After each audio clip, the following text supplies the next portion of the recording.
We are long overdue for a build. This is from Newegg. Newegg never did send me my Super Micro workstation motherboard. I managed to order a motherboard before they had forced bundles, so it was just on back order for months, and they never shipped it. But this, I've got something very special. This is the ASRock Phantom Gaming Z590 ITX. And I bought it with my own money for this build.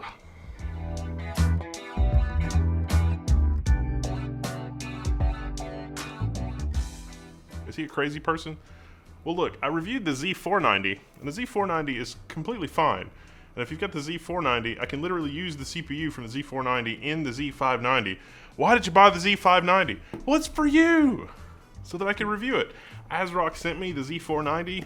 The Z590 is one that I wanted for a build because of the updated chipset and what they're doing in the BIOS, the whole adaptive boost thing. The case, in case you're wondering, is the Meshlicious. I also reviewed this case separately, but the amazing thing about this case, in this case I should say, is the PCI Express 4 riser cable. Yes, this cable, this riser cable, if I haven't mangled it too badly, is one of the very, very few that I've tested that is fully compatible with PCI Express 4 and 16 lanes. 16 lanes on this. We've got a fractal cooler, the 240 millimeter Celsius cooler in this. And look, it's mesh. It's mesh all the way around. It's a lovely case.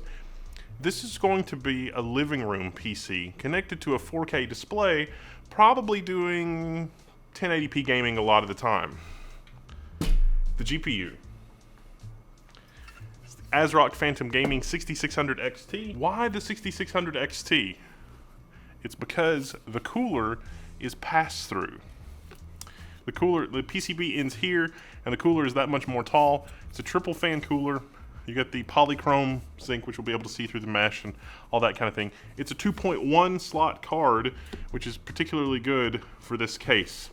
A 6600 XT, I'll admit I waffled a little bit because I thought about using one of the other shorter 6600s in this, top part. That would have been an option. However, I also wanted to run an AIO for the CPU. And so because the thickness of the cooler here for the AIO and my limited movement, I don't really have as much depth for a GPU mounting it this way as I do mounting it vertically, like this. And this is just about the perfect size to fit inside the Meshlicious and give me the maximum heat dissipation area before I do something crazy, like go for a custom loop.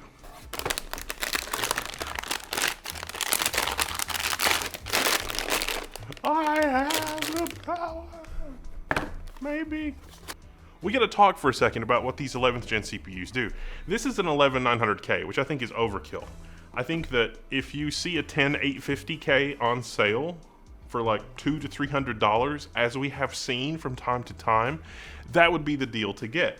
But if you want something that is the absolute pinnacle of what Intel has to offer in terms of single thread performance and all that other kind of stuff, the 11900K, with the thermal velocity boost and the turbo boost max 3.0, you're talking about 5.3 gigahertz, 5.2 gigahertz on up to 2 cores. Adaptive boost basically gives you an Intel sanctioned multi-core enhancement. The wrinkle with multi-core enhancement is that, when we're talking about like the original, the 8700K, it's like, oh, you can run 5 gigahertz on any core, but 5 gigahertz on all cores is not necessarily stable. Multi-core enhancement from some motherboard vendors, like ASRock, you toggle that on, and suddenly all the cores can do 5 gigahertz as long as you're within thermal and power delivery envelopes. Well, the motherboard will give you the power delivery because it's way, way over that thermal design power of 125 watts. Let me tell you, it's just gonna PL2 from now till the end of time. Well, fast forward a couple generations, 6 cores, 8 cores, 10 cores, back to 8 cores. We're in a situation where these CPUs, 5.3 gigahertz on all cores is really asking too much. You're not going to get there in terms of stability. And we're also in kind of a weird situation with the 11900K where normally the K means overclocking, but you don't actually really want to do The traditional overclocking with that K CPU, 5.3 gigahertz, it's already been bent to death. It's not going to give you more than that, especially in an ITX platform with a 240 millimeter cooler. So what Adaptive Boost can give you is the 4.9 to 5 gigahertz all-core turbo, and you still get to have the thermal velocity boost Turbo Boost Max 3.0 1 to 200 megahertz bump when your CPU isn't busy. I'm oversimplifying a little bit, but in a nutshell, that's basically what Adaptive Boost gives you that multi-core enhancement doesn't. These didn't actually launch with Adaptive Boost either, so there've been a few little tweaks since these motherboards have launched in the Z590 era to better enable the power draw characteristics of that sort of a thing. Now, in terms of upgrades for the Z590, we've got a number of upgrades. One, you get the exhaust port. So the fan and thermal management situation is a little different on Z590 because the power delivery is just that much more. We kept the M.2, the 80mm M.2 on the back, but we've simplified things on the front here for our 80mm M.2. We've also got more USB and more video connectivity at the back of the board. The Z590 does shed the beloved PS2 port, but I suppose I can live without it now that I'm building my own Model M controllers. The M-Star Classic, coming soon, store.level1text.com. But we do add a number of other handy features on this board, such as USB-C front panel. In addition to our 30-pin, we've got 3 SATA connections, we keep the dual M.2, and we've still got an onboard USB 2.0 header. So ASRock really did a good job juggling features to get it to all fit without the, add-in DIMM card. We also keep our Thunderbolt port, Thunderbolt 4, USB 4, whatever you want to call that. Thunderbolt 3, USB 4. It's still 40 gigabit. It's just the power delivery is a little bit better. And this is an ITX board that rocks both a 5050 and a digital RGB header. At the rear, we've got DisplayPort out, HDMI out, 4 USB 3.2 Gen 1, 1 USB 3.2 Gen 2 10 gigabit, then of course our Thunderbolt. We've got a clear CMOS button, we've got our Wi-Fi 6E interface, and our 5.1 audio with our optical out. There was a trend last generation on ITX motherboards where a lot of the high-end boards only had 3 analog outs. What's up with that? This is what it should be. 7.1, especially if you're going for a home theater system. This is going to be next to a TV, either the optical out or 5.1 or a USB DAC. You could totally go with a USB DAC and that would be completely fine. This motherboard also features 4 3-pin fan headers, so that's going to be pretty handy for our setup in the Meshlicious. Found that appealing. All right, let me transplant my CPU.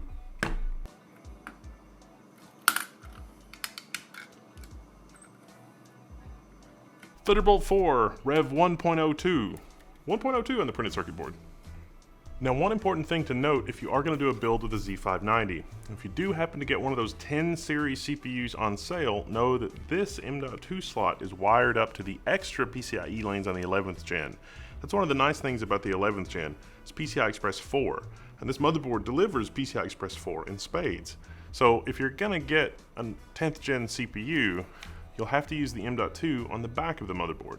But if you get an 11th gen CPU, both of the M.2 slots will work, and you get PCI Express 4 on the primary M.2, as well as the X16, of course. Next, we install our fractal standoff mounter thingy. Oh no! Look, our I/O shield's installed for us. We don't have to put it in the back. It's great. It's fabulous.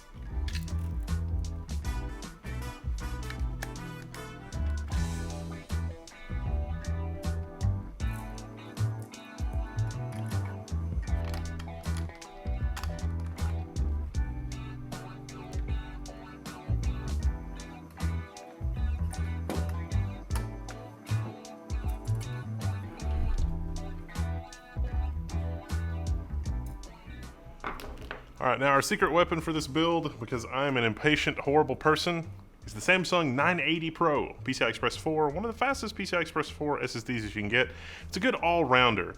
It's not as good as Optane, which I'm loving to always preach Optane.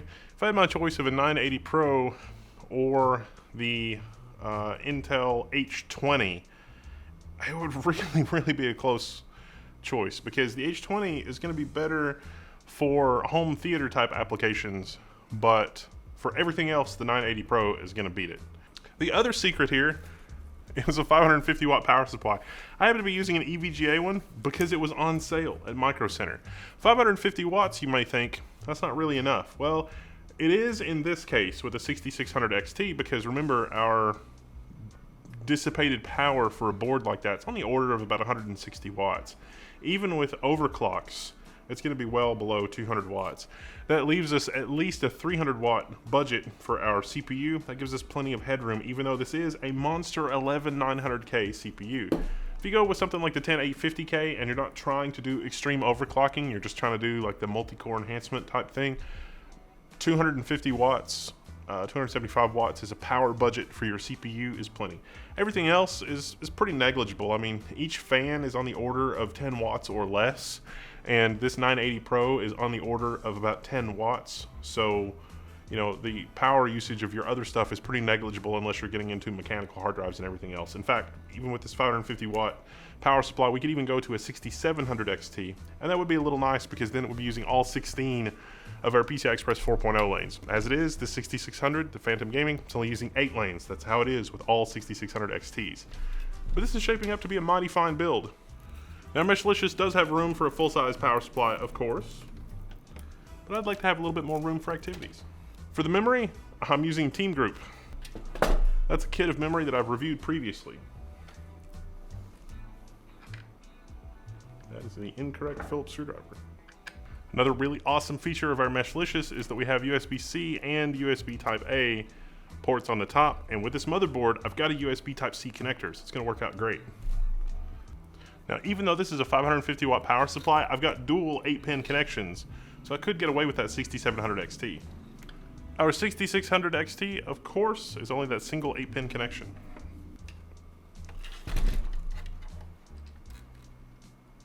Now, one of the other things I did for this build that you might have noticed is I used a really thin fan in the bottom. Noctua makes some really thin 120mm fans, which can work great in a small form factor build like this. I didn't really strictly need to do that. It's just that I had this build set up for a full-size ATX power supply, and the thinner fan made that a little easier to deal with because of the full-size power supply. But since I've switched out to the SFX power supply, it's not even SFXL. SFXL would be great in here. I've got the thinner fan in there, so that's something I'll clean up later. I'll deal with that later. Right now, I'm just kind of I want to get this to see if it posts, and I want to see what we're dealing with in terms of noise.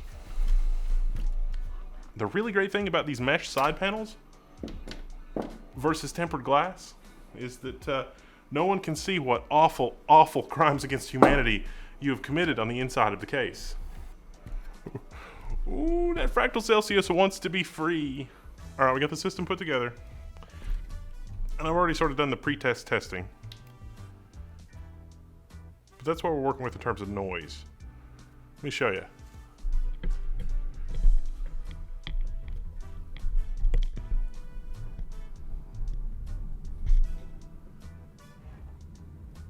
The mic is pointed directly at the system. Now, the fans will ramp a little bit under load, sure.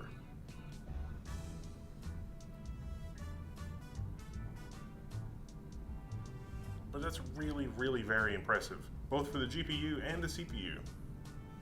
With the system fully set up, let me show you how I would configure the BIOS.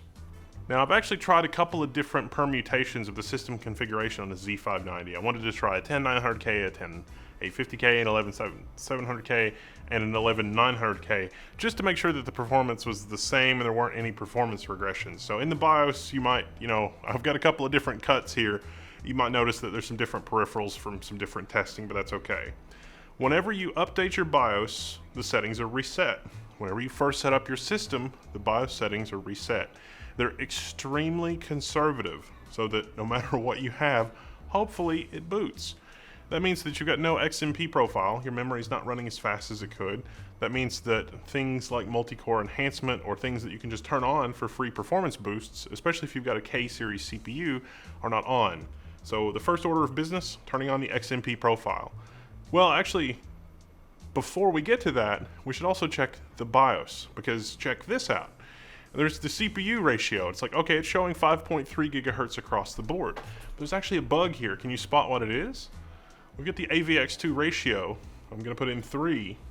Look, the AVX2 ratio has come down from 5.3 gigahertz to 5 gigahertz.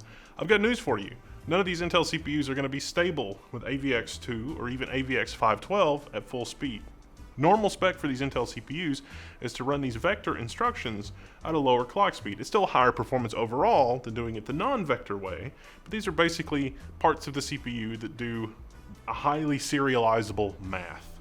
And AVX512 is of course newer and faster than AVX2, but when I change the ratio here, it's not changing the AVX512 ratio, and there's not really an option for it in this version of the BIOS. So actually the first thing that you should do is update the BIOS. Now the ASRock board here has a built-in option to update it from the internet. It's not 100% reliable to update it from the internet, but from the fresh out of the box, you can update it from the internet. Be sure to check the ASRock website for the latest BIOS version and what's changed, and compare that to the version that you have on the home screen of the BIOS once the update completes. This is really, really important because sometimes the big BIOS updates, the internet thing, doesn't find it. And so you'll have to flash that manually from a USB stick. No big deal. Once you get the BIOS updated, you reboot, and again, it's cleared all the settings, it's lost everything. OMG. One of the cool things about the ASRock BIOS is that you can actually save configuration to a USB stick. And as long as the BIOS hasn't changed dramatically after it's reset, you can restore the configuration. So that's really, really, really awesome. You can save it to a user profile, you can save it to a custom profile, you can save it to a USB stick. Most of the time, but not always, saving it to a user profile will survive an upgrade as well. So once it resets the settings, you don't even need a USB stick. You can just go into the menu, pull the settings, restore it, and you're good to go. Although I like to try to do it from a USB stick, or if you don't have a USB stick handy, you just do it from memory. All right, the BIOS updated. Now the first order of business, enable that XMP profile. That's just free performance. Now I highly recommend you make sure that your system is stable before changing anything else. Literally leave everything on the defaults except the XMP profile, because the XMP profile 99.99% of the time should be reliable and stable. Not always, but usually. Depends on your memory kit, depends on some other parameters, but you should be good to go. With the XMP profile stable, now we can tweak some CPU options. Your CPU options may be a little different depending on what CPU that you have in here, but I've got an option for the dual tau boost. What this refers to is Intel's performance tables. So with these CPUs, Intel by spec allows them to consume way more power for a short, limited amount of time until the thermals sort of catch up with it, or until the thermal situation of the motherboard changes in terms of power delivery, and the motherboard just can't keep up with the 300 watts or whatever that the CPU is demanding. It can momentarily demand a lot of watts, but over 5-minute average, it's going to average down to 125 watts or 150 watts, depending on what the spec is. Maybe, but less than 200 watts, let's say, because these K CPUs, the lines get a little blurry. So dual tau boost, I'm going to enable on this particular CPU. There's also that. Depending on the CPU that's in here, you may also see options for that adaptive boost setting that I was mentioning before. You'll want to turn those kinds of things on. It does vary a little bit from CPU to CPU, like I say, but usually those things are free performance. Now technically with a K CPU, you can dial in the exact frequencies that you want. And now with this BIOS update, you can actually dial down both the AVX2 and AVX512 clock speeds. I recommend not pushing those past 4.8, 4.9 gigahertz if you want a rock solid system, but it also depends on your thermals. Hardware Info 64 is the program that I recommend for keeping an eye on that. And more detail on this, you're just gonna have to come to the level 1 forum and hang out, because this is just a system build video, and I wanted to show you the quick and easy things that you can do for a performance boost and get the most out of your CPU. You can get yourself into trouble. Keep in mind, not every CPU is guaranteed to be able to do these things because they are technically an overclock, but 99% of the time you should be able to at least enable the XMP profile and turn on features like adaptive boost without really thinking about it. If you do run into trouble, 9 times out of 10, it's a thermal problem. And so you can spot that in Hardware Info 64. Are you thermal throttling because everything is 95 degrees C and it says yes to thermal throttling in those columns in Hardware Info 64? Well then, you know that you've got a thermal throttling problem and maybe not a problem with your CPU. The cooler that you can keep your CPU, the more stable it's going to be.